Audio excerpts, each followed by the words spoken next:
Hello বন্ধুরা, আমি এখন চলে এসেছি বীরভূম জেলা অন্তর্গত লাভপুর থানা শালিকা গ্রামে। এখানে প্রচুর শুশুনি শাক চাষ করেছে। দেখুন, আপনাদেরকে দেখাচ্ছি। কাঠা চারেক ভূমি হবে শুশুনি চাষ করেছে। চারিদিকে ধান আছে, মাঝখানে শুশুনি চাষ করেছে।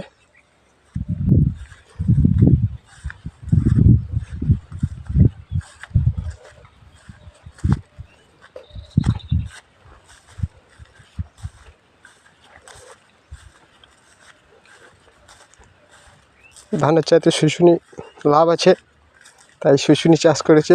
শুশুনি শাক